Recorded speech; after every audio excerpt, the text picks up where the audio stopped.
The former orphanage and what was Mount Street Hospital has been abandoned for over 10 years.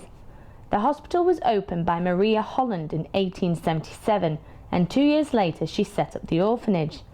Both closed in the late 1980s and the new owner turned it into a nursing home until that was then closed in 2003. It has been vacant ever since. The building has now been listed as Grade 2, but what does that mean? The building is what we say is Grade 2 listed. There are 3 different grades of listing, which are Grade 2, Grade 2 star and Grade 1. These are levels of how important it is in architectural or historic terms. That's sort of set up nationally by Historic England or English Heritage as it used to be known, so that they set the criteria.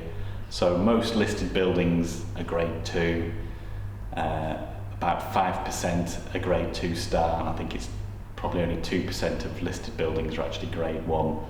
But so yeah, the majority of buildings are sort of Grade 2, so they're listed for their, I think it's historic, architectural or artistic importance at a national level. So it's Historic England who set the criteria for that. In 2004, planning permission went through to convert the building into flats, which was granted but has never been implemented. It has since been sealed off from the public.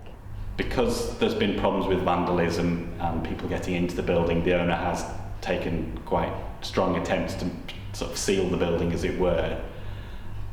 So there has been vandalism inside, obviously broken windows, there's been a fire inside which has damaged part of the roof, and then there's a problem with water getting into the building. So there are problems starting to appear with rot inside the building, so some of the floors are starting to be dangerous. So recently the owner has put up some signs saying, you know, this is a dangerous building, and trying to warn people from actually trying to get in.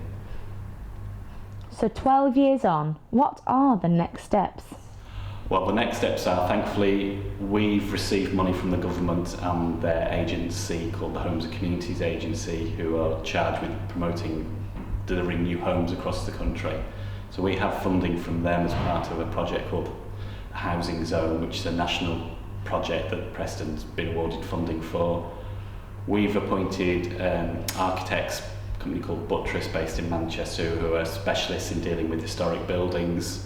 So they've done a survey of the building to understand what the repair costs will be, and they've also been looking at studies on what might be a more viable scheme to bring the building back into use.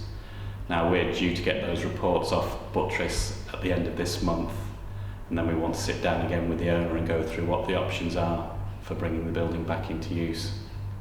St Joseph's aren't the only building on the Victorian Society's list. In fact, 6 of the 10 buildings at risk are in the north of England. I think the list this year has caused some interest because it's the first time the Victorian Society have released a list where all the buildings on the at-risk list are actually either in the Midlands or the north, and there's been no buildings in the south and southeast. I would suspect that that's because sort of market conditions in the south and southeast really mean that it's easier, or it's more financially viable to convert the buildings, where unfortunately market conditions in the north and northwest particularly still haven't recovered from the 2008 crash, so it's much harder to bring those difficult buildings back into use. Natalie Townsend, that's Lancashire, in Preston.